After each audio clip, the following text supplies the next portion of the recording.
Welcome, travelers of the hidden record. Tonight we walk streets that are no longer there, avenues of intention, corridors of power, etched not in asphalt, but in the mathematics of belief.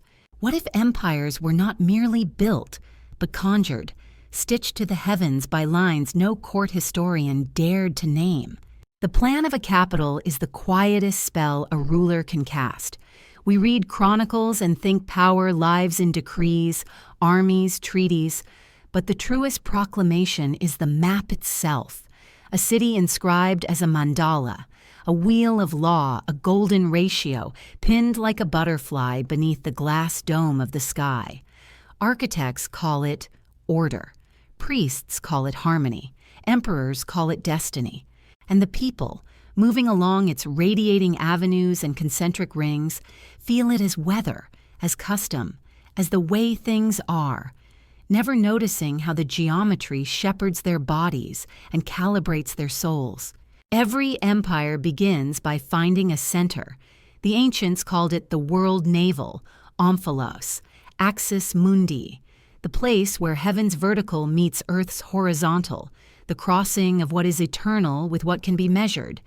This is not a metaphor for them, it is a contract.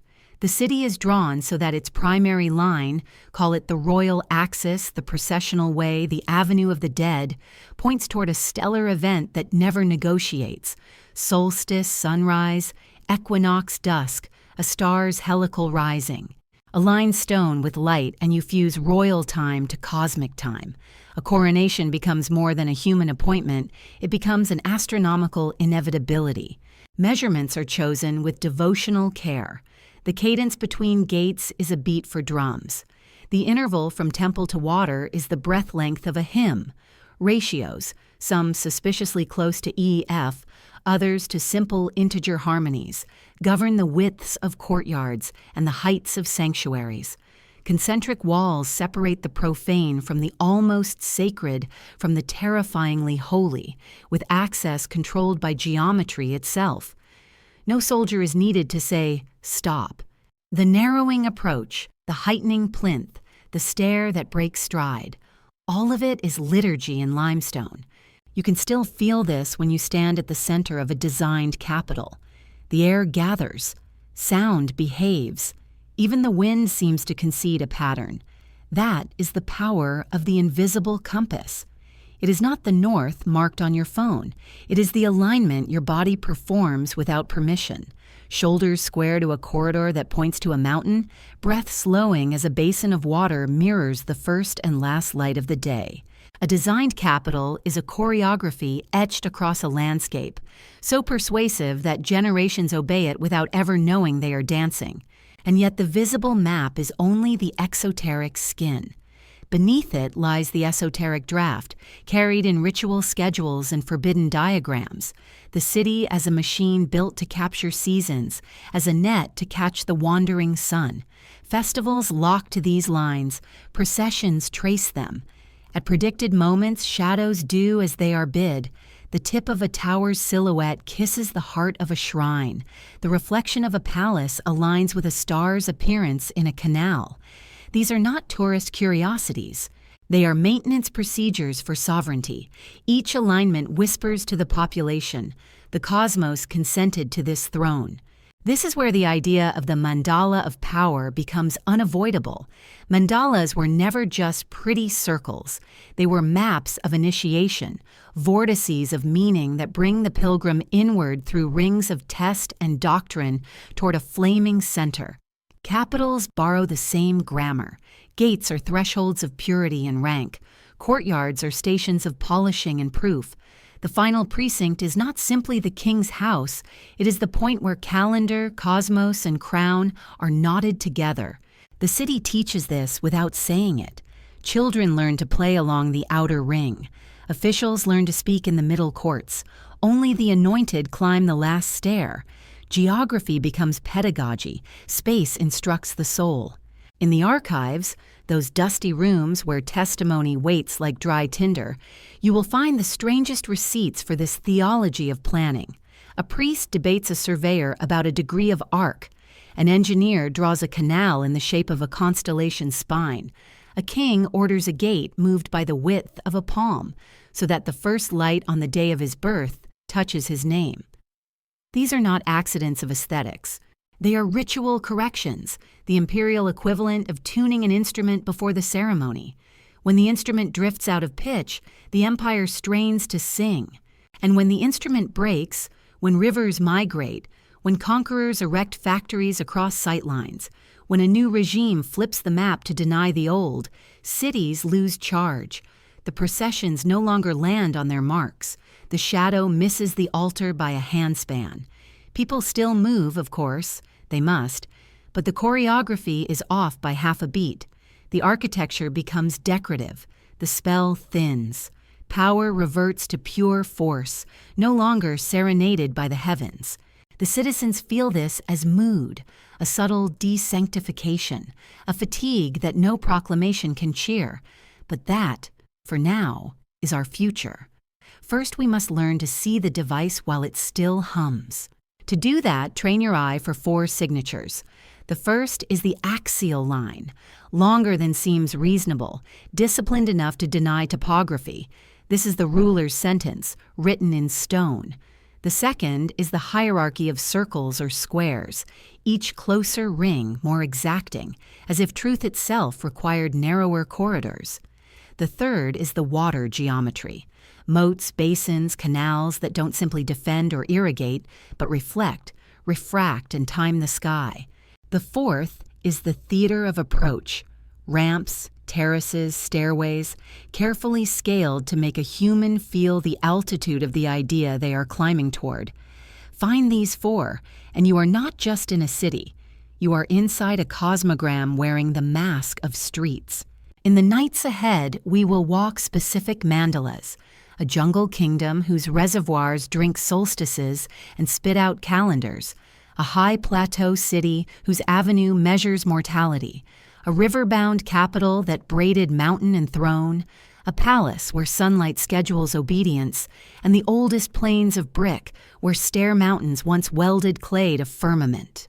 We will move as initiates, not tourists, and we will carry a new instrument, a suspicion that the shortest path between a crown and the stars is a straight line, and that somewhere, even now, someone is measuring it. Come closer to the map. Lay a finger on the center. Do you feel it? A steadiness, like the hush before a liturgy? Good. Keep that hush.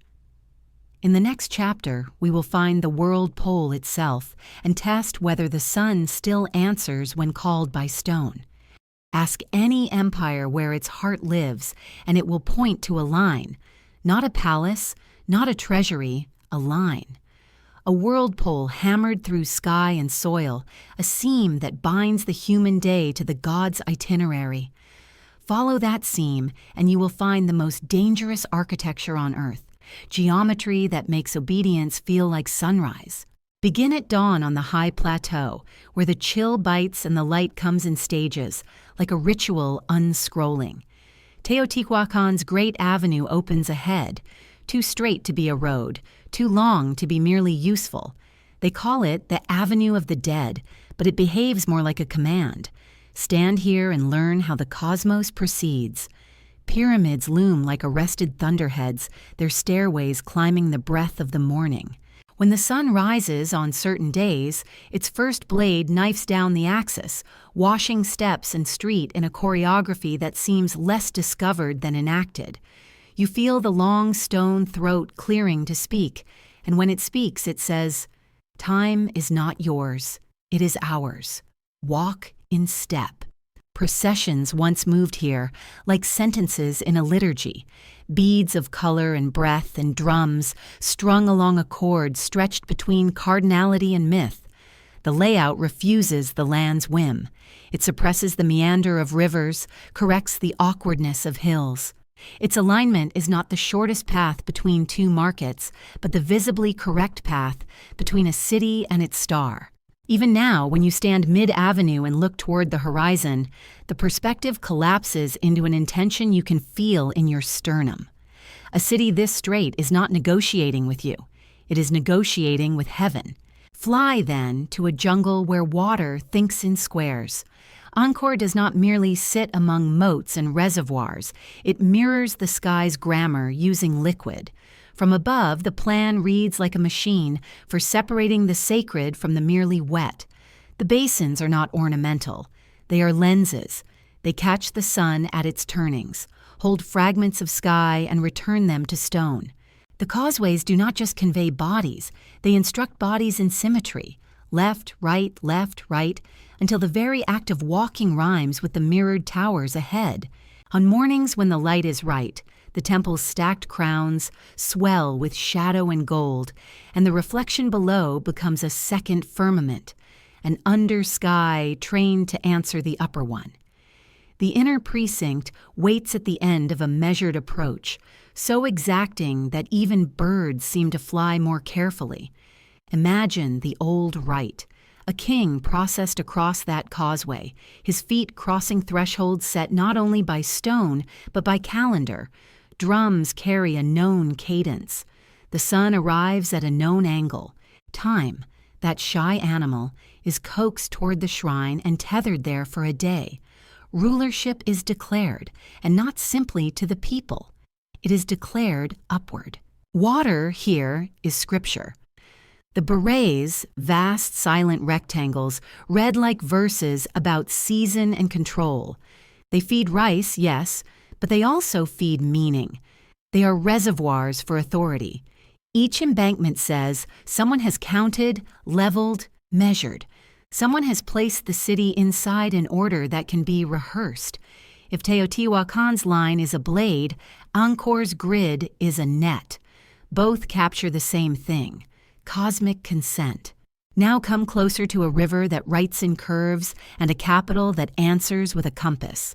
The old city of Hue kneels between mountain and water like a pilgrim posed for blessing. On one side, a green-backed guardian, on the other, a river that does not straighten for anybody. The planners did not defy it. They conversed with it, bending geometry into diplomacy. The imperial city rises as nested rectangles turned into ritual by gates and moats, each threshold a syllable in a sentence about who may approach and how. Stand on the main axis, an arrow of courtyards, pavilions, and halls, and watch how the world arranges itself around a sovereign emptiness.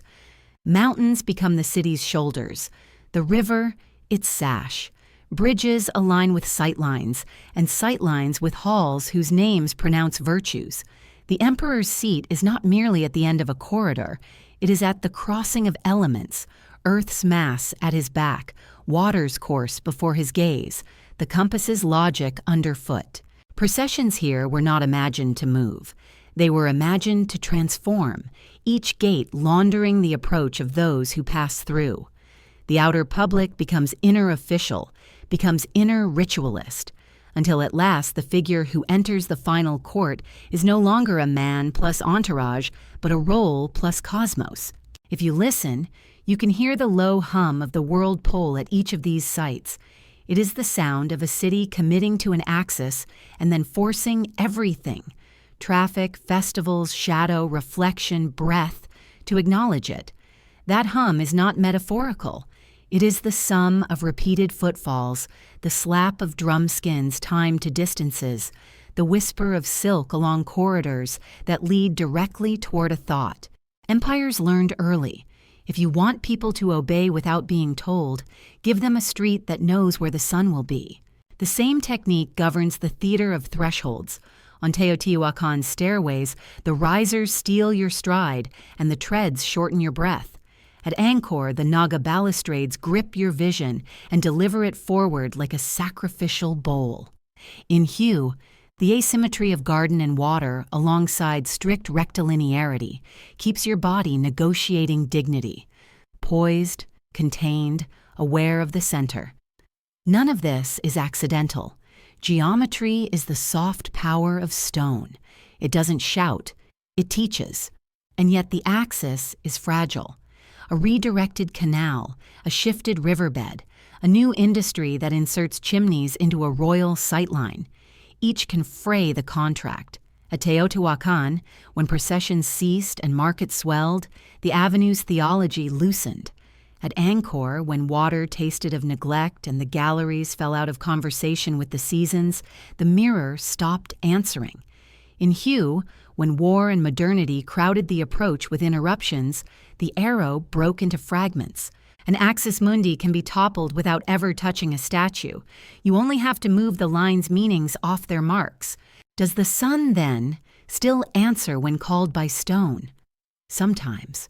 On certain days, in certain courtyards, a shadow will still kiss the old altar, as if remembering an oath. But the larger truth is harder and more instructive. The world pole was never only about the star.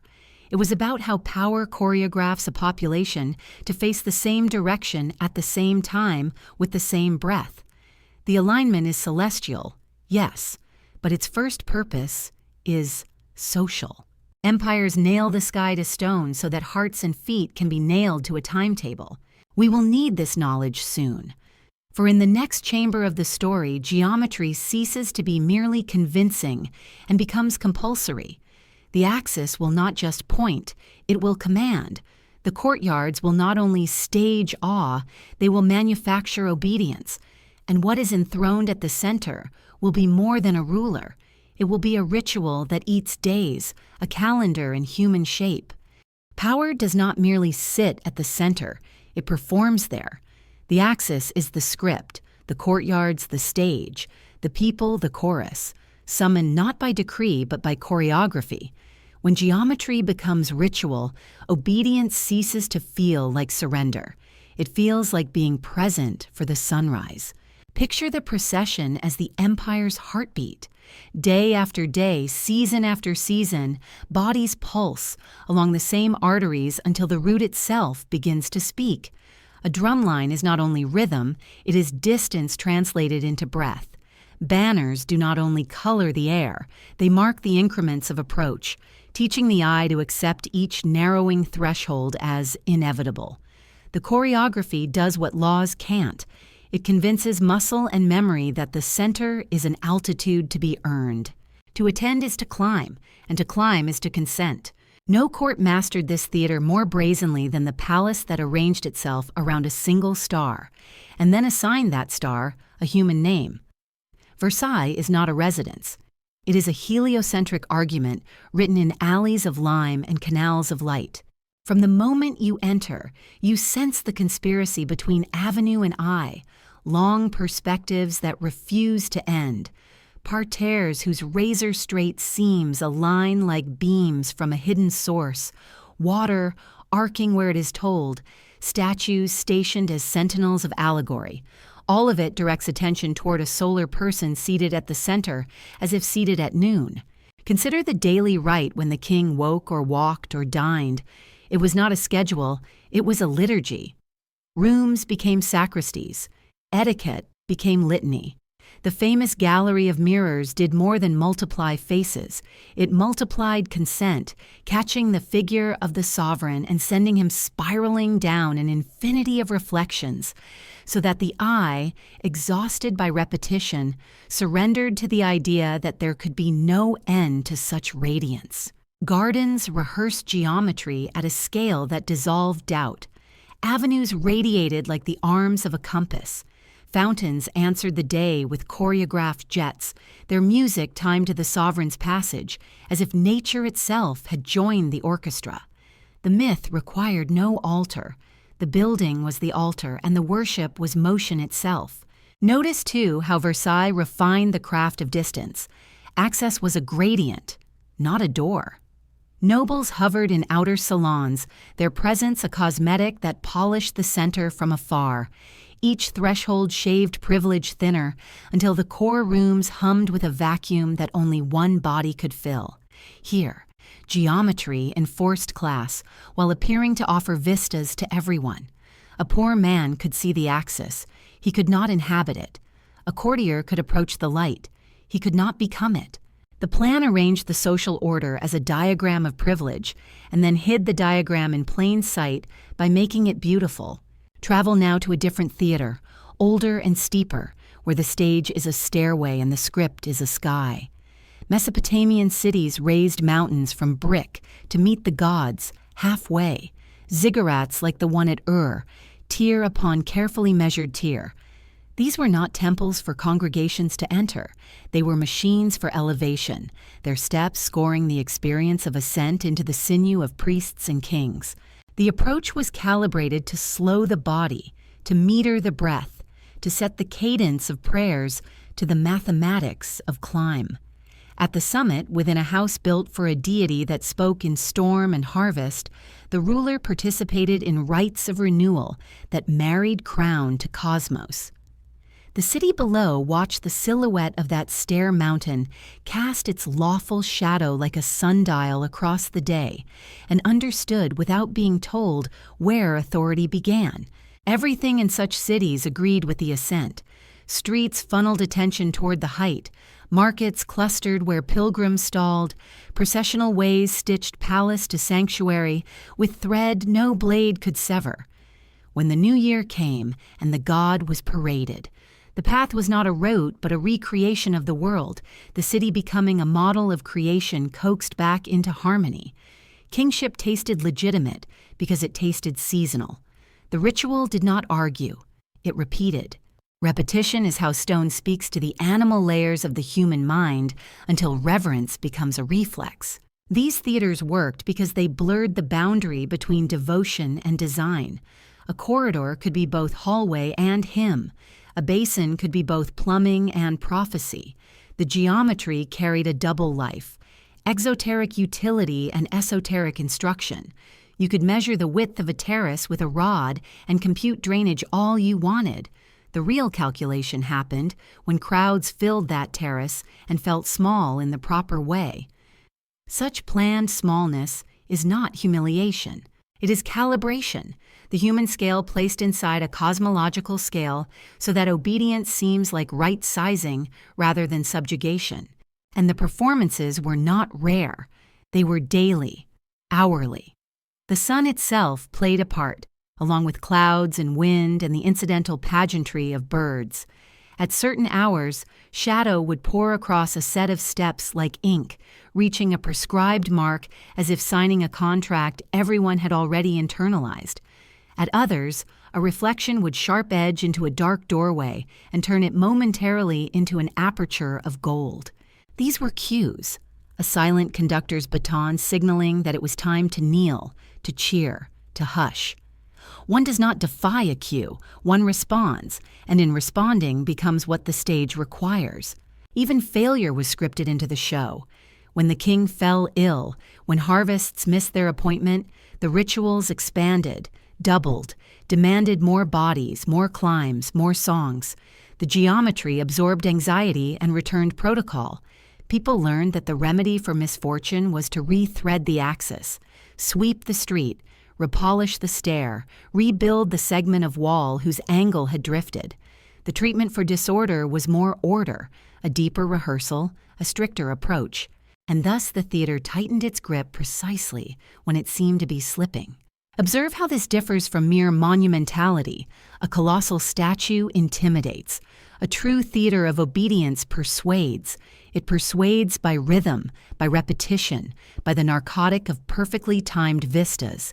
It persuades by making the participant a co-author of the spectacle. Each footfall is a line of text, each breath a punctuation mark. The citizen writes the liturgy by walking it and then forgets he has written anything at all. He believes the script was always there. Perhaps it was. Perhaps in some deep chamber of the species' memory, the yearning for alignment is the oldest desire we have, the wish not only to see the sun but to be seen by it, organized by it, justified by its path. But every theater, sooner or later, forgets its lines. The drumline loses the beat, the shadow arrives late, the procession stutters as a new road slices across the old axis. A factory stacks its brick where a sightline once ran clean to the horizon. A canal silts, a gate moves. The script, no longer seamless, begins to look like writing again, something human after all and therefore vulnerable. When people notice the stitches, awe gives way to appraisal. Appraisal invites revision. Revision weakens the charm. We are close to that moment. You can hear it in the squeal of rubber where carts once hissed. See it in the ad hoc stalls that colonize the margins of parade routes. Taste it in the water that no longer reflects a season but a stain. The theater is still standing. It is still gorgeous. But the cues misfire and the chorus comes in late. In the next chapter, we will walk the breaks in the line, the exact places where power's geometry loses charge, and ask a fatal question. When the axis fails, does the crown fail with it, or does something darker take the stage in its place? The first sign is silence, where there should be rhythm, not the reverent hush before a rite, but the blank quiet of a clock that no longer ticks. A city built as a spell depends on 1,000 small agreements between river and embankment, shadow and stair, procession and hour. When even one of those agreements frays, the line that once bound heaven to stone begins to unspool. Walk again onto the high avenue of Teotihuacan, but now the musicians are gone. The marketplace swells into the liturgical lanes, awnings throwing patchwork shade where the sun once marched with military certainty. The great pyramids remain, their steps climbing into a pale, impersonal sky. Yet something has shifted in the throat of the city. The axis still points. It no longer persuades. An empire can forget its own sentence without erasing a single stone. It begins with drift.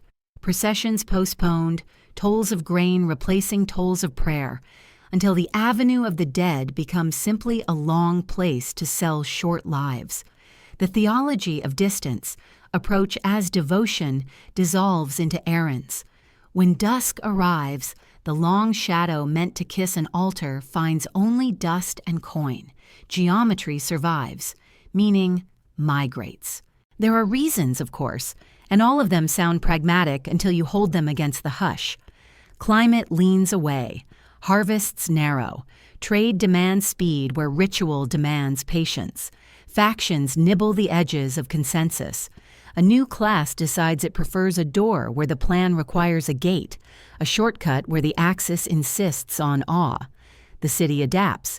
Adaptation is praised, but the adaptation is always a disobedience measured in inches. Add enough inches and the altar misses its visitor by a handspan that becomes a habit. Habits are how worlds end without anyone noticing. In the jungle, it ends in water. Angkor's berets, those vast right-angled psalms to season, begin to taste of neglect. Channels silt, embankments sag, the meticulous fall and rise that once disciplined monsoon into calendar starts to stutter. A reservoir is not a lake. It is an argument. It says that water will arrive on time because the city deserves it. When that argument fails, the mirror empties, and the temple's twin in the under sky freckles with algae and drought light. Rites still climb the causeways. They arrive before reflections that refuse to form. A rite that cannot find itself in water is a rite that cannot find itself at all. Administrations respond the only way they know, with more order. They redig, they remeasure, they braid new channels to correct the old ones. The grid tightens, canals like veins on an overstrained hand. But a geometry that once mastered chaos now must chase it. And there is a dignity that leaks away when the priest who tuned the calendar begins to tune buckets. Over years, the galleries sulk. Over decades, the jungle steals rehearse straight lines back into the old organic curves. The world pole does not break with thunder. It rusts. And when it yields, power follows the water out of the city like a procession in reverse. Elsewhere, the unspooling is neither drought nor drift, but a violence that speaks in red lines across paper. Consider the imperial precinct at Hue, its nested rectangles once echoing mountain and river in a pact of symmetry and flow. War tears that packed like silk. Shells punch holes in corridors built to edit footsteps into respect. The axial arrow, which once guided the breath of an empire, shatters into splinters. Checkpoints, barricades, absences where gates used to classify the air. Afterward, the modern city, busy, necessary, fills in the wounds with streets that run at new angles, with erections of concrete that refuse to bow to ancestral sightlines. Recovery is pragmatic. The axis does not heal, it is bypassed. A scar is also a map, but it does not lead to the same center. Even Versailles, so smug in its noonday brilliance, cannot outshine the dusk forever. The careful gradient of privilege that once fed the ritual center curdles into resentment. The theater that taught bodies to orbit a solitary sun finds that bodies can also converge like a storm. The avenues that once radiated obedience now deliver crowds to a focal point nature never intended for revolt. The geometry still works. It simply works for a different script. Mirrors that multiplied consent now multiply the sight of hunger and demand. When a city makes attention a habit, there is always the danger that attention will look too closely. Here is a painful truth the archives rarely confess. Break an axis and the empire does not immediately die. Sometimes the throne remains while the liturgy expires. That is the most corrosive state of all, when authority endures as a husk, deprived of the cosmic echo that made obedience feel like rhythm. In such seasons, rulers issue more decrees and fewer festivals. They replace processions with patrols. They hire architects for facades rather than for alignments. They mistake scale for sanctity and build higher where they should have listened deeper.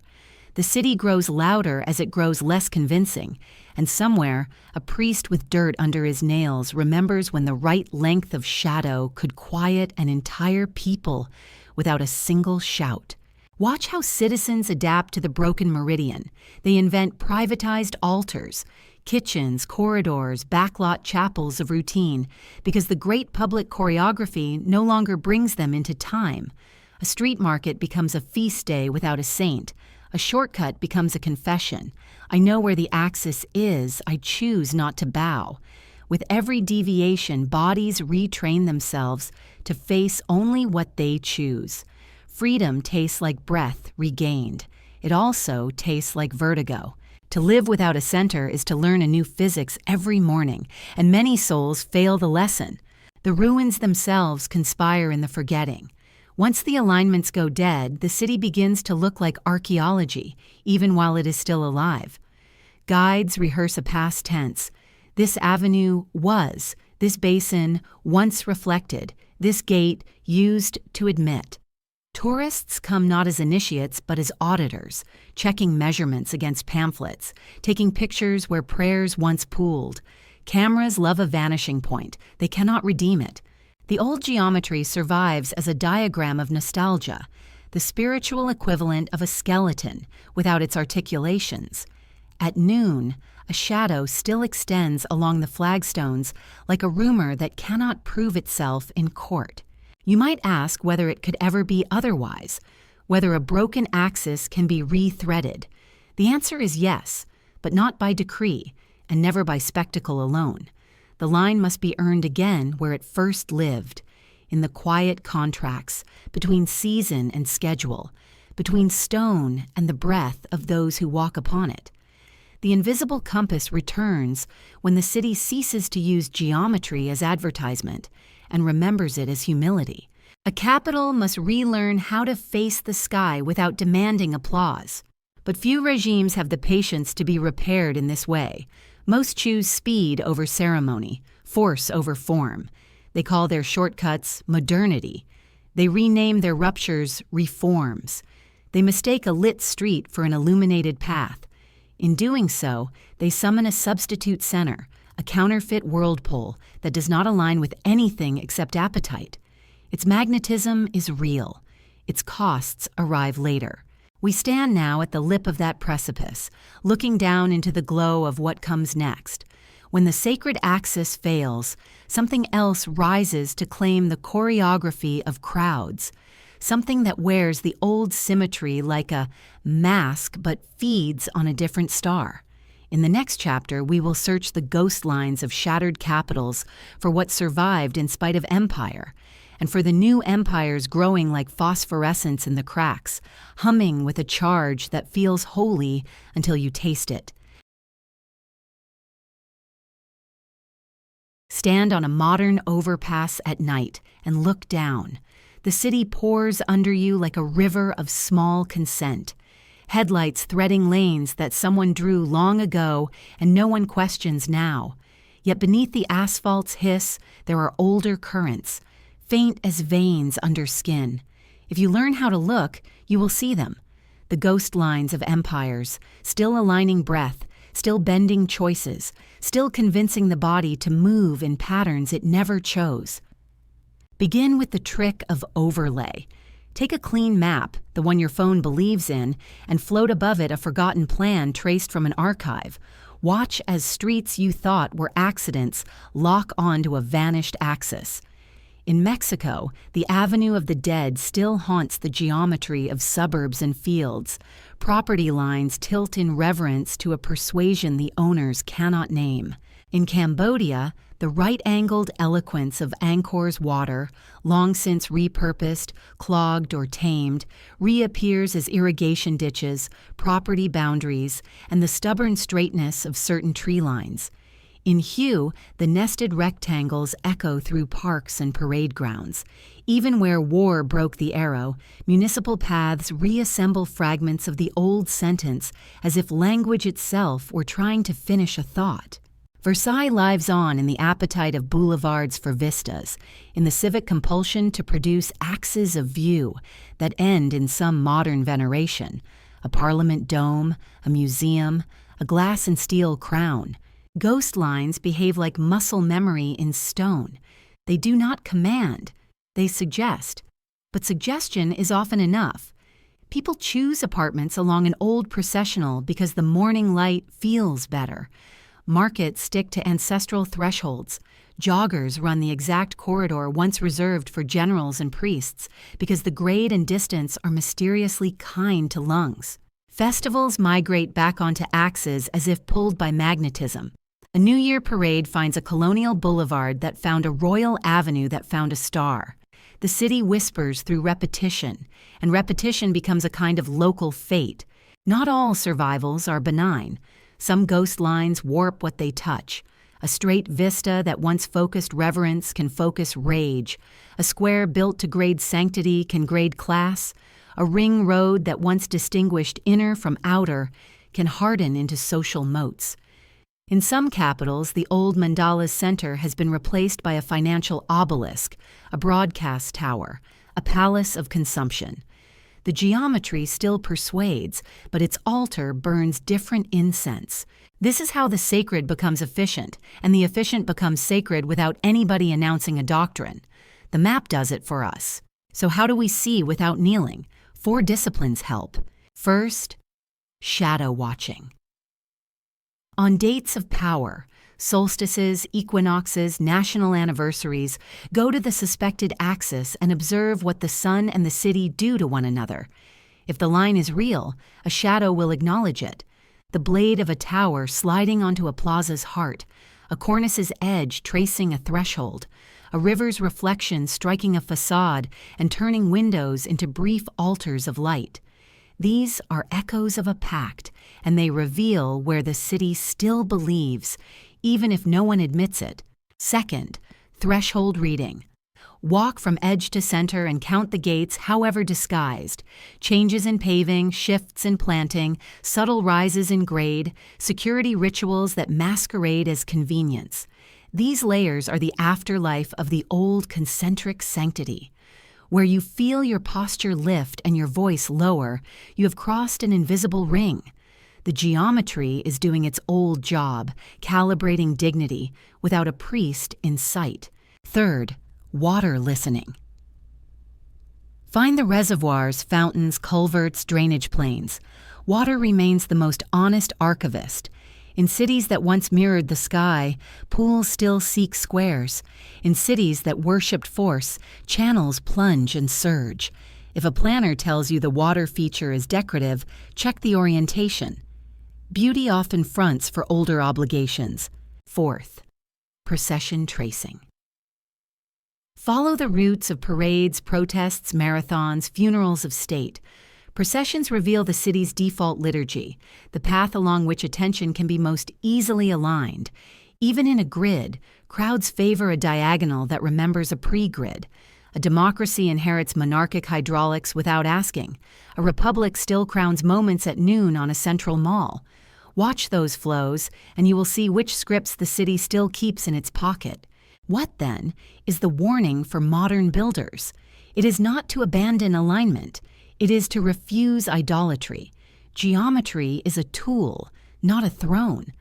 Aligning a civic heart to a sunrise can nurse citizens into a rhythm bigger than appetite, so long as the center remains a commons rather than a cult. Concentric access can dignify the vulnerable, so long as each ring opens rather than narrows participation. Water mirrors can teach a town to breathe with season, so long as the reflection is not an excuse to exclude.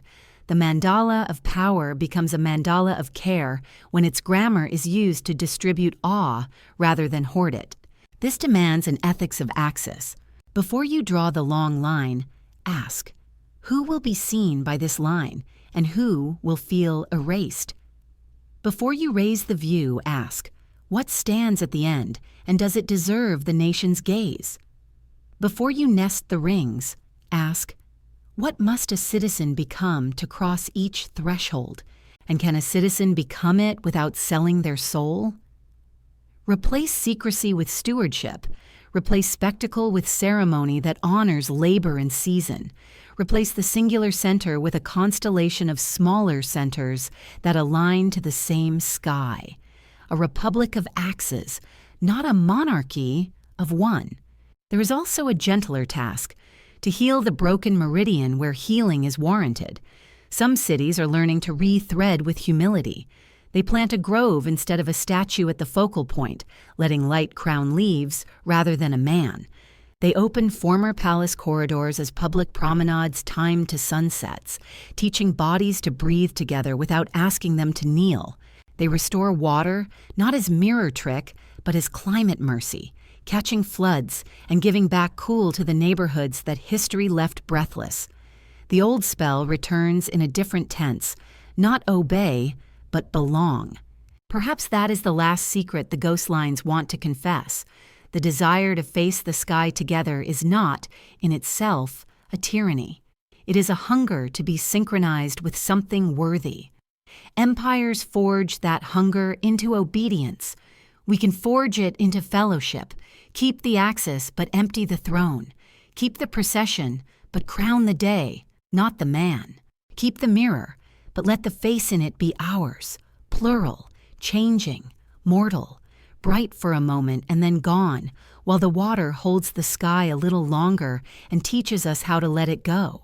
If you felt the hum tonight, if some street in your own city suddenly sounds like a chord you've been hearing in dreams, listen again tomorrow at dawn. Walk the ghost lines, count the thresholds, watch the shadows sign their old signatures across concrete. Then tell someone what you saw and ask them what the city makes them become when they follow its arrows. That is how the forbidden diagram turns into a public conversation. If this journey moved you, if the map beneath the map now feels visible, help me keep making these hidden walks. Like subscribe, share your city's ghost lines in the comments, and tell me which mandala you want to enter next. And when you step into the street tomorrow, carry this small vow, align without worship.